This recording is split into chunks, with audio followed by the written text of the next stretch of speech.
Hi friends, welcome to my channel. ഇന്ന് വളരെ tasty ആയിട്ടുള്ള അതുപോലെ പെട്ടെന്ന് തയ്യാറാക്കാൻ പറ്റിയ ഒരു പായസത്തിൻ്റെ റെസിപ്പി ആയിട്ടാണ് ഞാൻ വന്നിട്ടുള്ളത്. ഉണക്കല്ലിൽ വെച്ചിട്ടുള്ള ഒരു പാൽ പായസമാണ് റെഡിയാക്കുന്നത്. അപ്പോൾ എല്ലാവരും ഇത് ട്രൈ ചെയ്ത് നോക്കണം. അപ്പോൾ അതിനായിട്ട് നമുക്ക് ആദ്യം വേണ്ടത് ഉണക്കല്ലരിയാണ്. ഞാനിപ്പോൾ ഇവിടെ ഒരു അര കപ്പ് ഉണക്കല്ലരി എടുത്തിട്ടുണ്ട്. പച്ചരി വെച്ചിട്ട് നമുക്ക് പാൽ പായസം റെഡിയാക്കാം, പക്ഷേ അതിൽ കൂടുതൽ ടേസ്റ്റ് ഉണക്കല്ലരി വെച്ചിട്ട് ഉണ്ടാക്കുന്നതാണ്. ഇനി നമുക്ക് ഈ ഉണക്കല്ലരി നന്നായിട്ടൊന്ന് കഴുകിയെടുക്കണം. കുറച്ച് വലിയ പാത്രത്തിലേക്ക് ഇട്ട് കൊടുത്തിട്ട് ഇത് നന്നായിട്ടൊന്ന് കഴുകിയെടുത്തിട്ട് വരാം. ഇപ്പോൾ അരി ഞാൻ നന്നായിട്ട് കഴുകിയെടുത്തിട്ടുണ്ട്. 2-3 പ്രാവശ്യം നമ്മൾ നല്ലതുപോലെ കഴുകിയെടുക്കണം.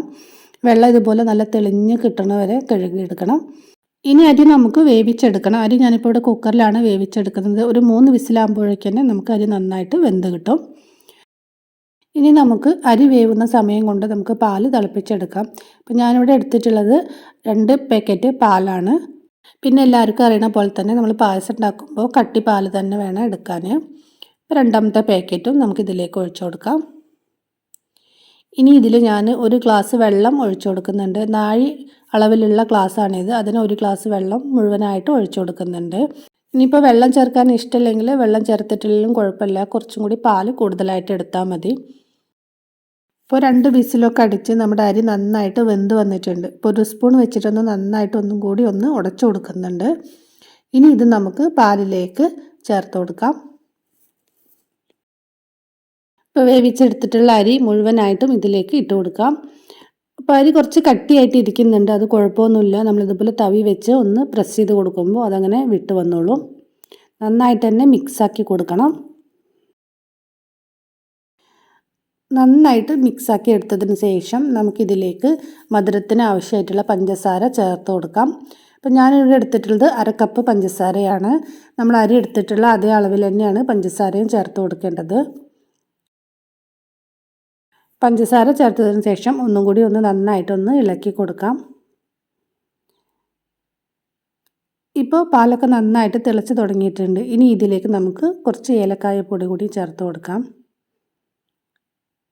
ഒന്നും കൂടി നന്നായിട്ടൊന്ന് മിക്സാക്കി എടുക്കാം. ഇനി നമുക്ക് പായസം ലോ ഫ്ലെയിമിൽ വെച്ചിട്ട് നന്നായിട്ട് കുറുക്കിയെടുക്കണം. നമ്മുടെ ആവശ്യത്തിനനുസരിച്ച് കുറുക്കിയെടുക്കുക. ലോ ഫ്ലെയിമിൽ വെച്ചിട്ട് വേണം കുറുക്കിയെടുക്കാൻ. അതുപോലെ നമ്മൾ ഇടയ്ക്കിടയ്ക്ക് ഒന്ന് ഇളക്കി കൊടുക്കണം.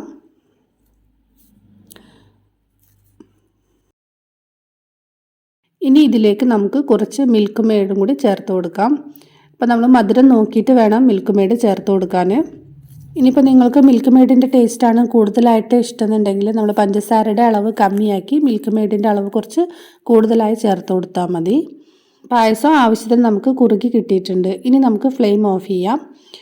ലാസ്റ്റ് കുറച്ച് കാഷ്യൂം കിസ്മിസും നെയ്യിൽ വറുത്തെടുത്ത് ആ നെയ്യോട് കൂടി നമുക്കിതിൻ്റെ മുകളിൽ ഒഴിച്ചു കൊടുത്ത് നന്നായിട്ടൊന്ന് മിക്സാക്കി എടുക്കാം. അപ്പോൾ ഇത്രയും തിക്നെസ് മതിയിട്ട് നമ്മുടെ പായസം. ഇത് ചൂടാറി കഴിയുമ്പോൾ ഒന്നും കൂടി കട്ടിയാവും.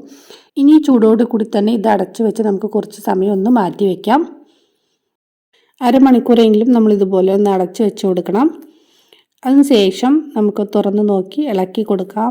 അപ്പം നമ്മുടെ പായസമൊക്കെ നന്നായിട്ട് സെറ്റായി വന്നിട്ടുണ്ട്. ഇത് നല്ല ടേസ്റ്റി ആയിട്ടുള്ളൊരു പായസമാണ് കേട്ടോ. എല്ലാവരും ട്രൈ ചെയ്ത് നോക്കണം. സിമ്പിളാണ്, നമുക്ക് പെട്ടെന്ന് തയ്യാറാക്കിയെടുക്കാം. പിന്നെ ഈ പായസം നമുക്ക് ഫ്രിഡ്ജിൽ വെച്ച് ഒന്ന് തണുപ്പിച്ചതിന് ശേഷം കഴിക്കാം കേട്ടോ. നല്ല ടേസ്റ്റാണ് എപ്പോഴും. അപ്പോൾ എല്ലാവരും ഈ റെസിപ്പി ഒന്ന് ഫോളോ ചെയ്ത് നോക്കുക. Okay, bye bye.